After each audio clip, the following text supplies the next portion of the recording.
What is ISO and how does it affect my images? Well, ISO is a film's or a digital sensor's sensitivity to light. So in the past, using film has different ISO characteristics. So you would have 64 speed film, 100 speed film, 400 speed film, 800 speed film, and they would all have different sensitivity to light.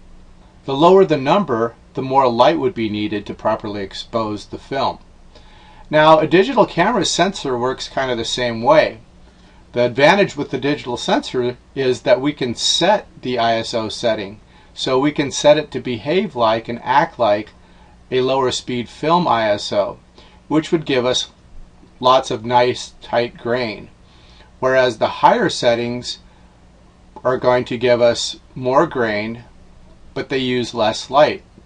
So depending on your application, you're going to use a higher or lower ISO setting.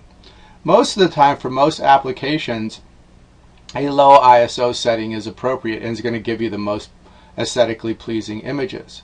However, when you start getting into low light applications, you're going to use higher ISOs in order to capture the image that you need to get.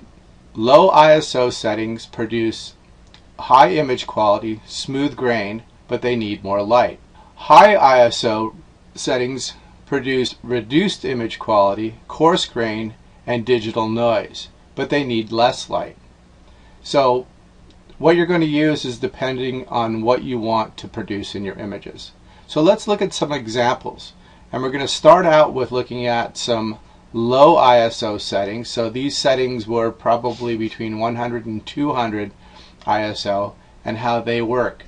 So in this image here, this was actually taken with film with 100 ISO, and you can see here that the grain is very, very tight. The image is very, very sharp, and if we zoom into 200% here, we can see how tight the grain is, and we have very sharp detail here with this image.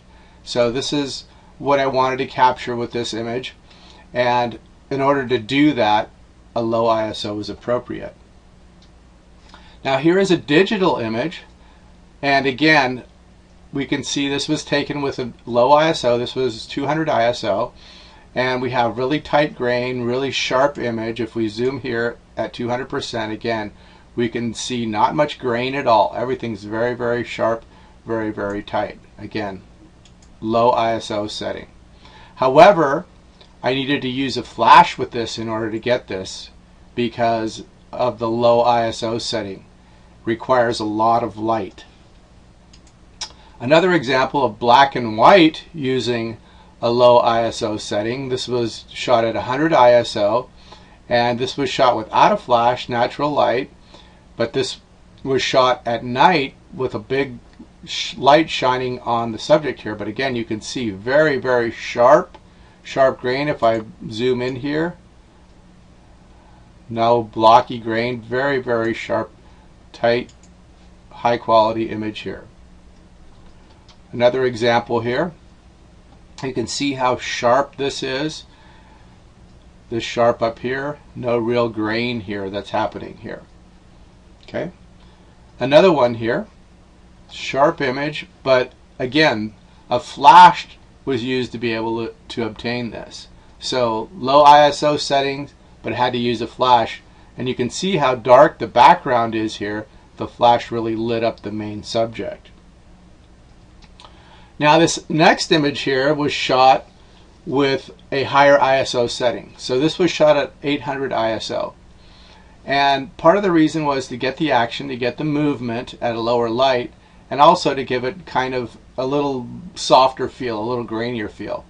Even so, you can see most of the image is really, really sharp in focus, but when we zoom in here, we'll see that we're getting some blotchiness here. So we got some grain here. It's not as sharp. But this is at 200%, so this is zoomed in really, really close, and you don't really see it when you're zooming out here. We just get a little softer feel for it. This image here, same thing. This was shot with 400 speed film, and it gives me some grain, and it gives me a little softer image. But when I zoom in here, it's probably a little hard to see. You can see the effect of some grain here.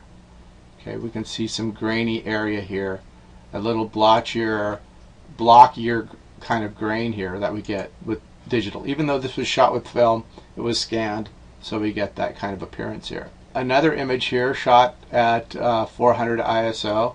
This was shot with digital, but you can see the effects of the grain here. So made it soft, made it a little blotchy, but it gives it a very artistic look that I was going for. And I was able to shoot it with the available moonlight here.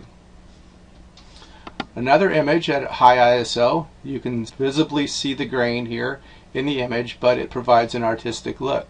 However, the high ISO setting allowed me to shoot without a flash inside a bar with bar light.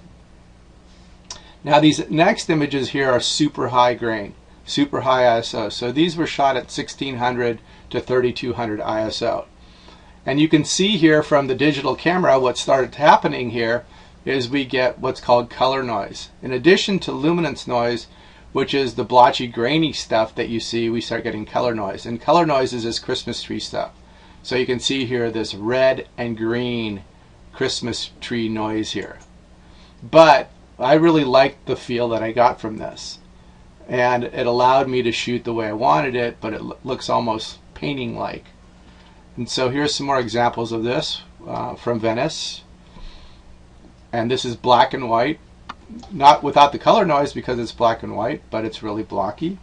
A lot of grain here. A lot of grain in this image here, but gives me the really artistic look that I'm looking for. Low light. This one here, very low light, no flash. Again, the grain kind of removes much of the detail and made the image look very soft, allowing you to focus on the shape instead of the details. And then this one here, it almost looks like it was hand drawn with charcoal from all the noise that was produced from the high ISO and the low light settings.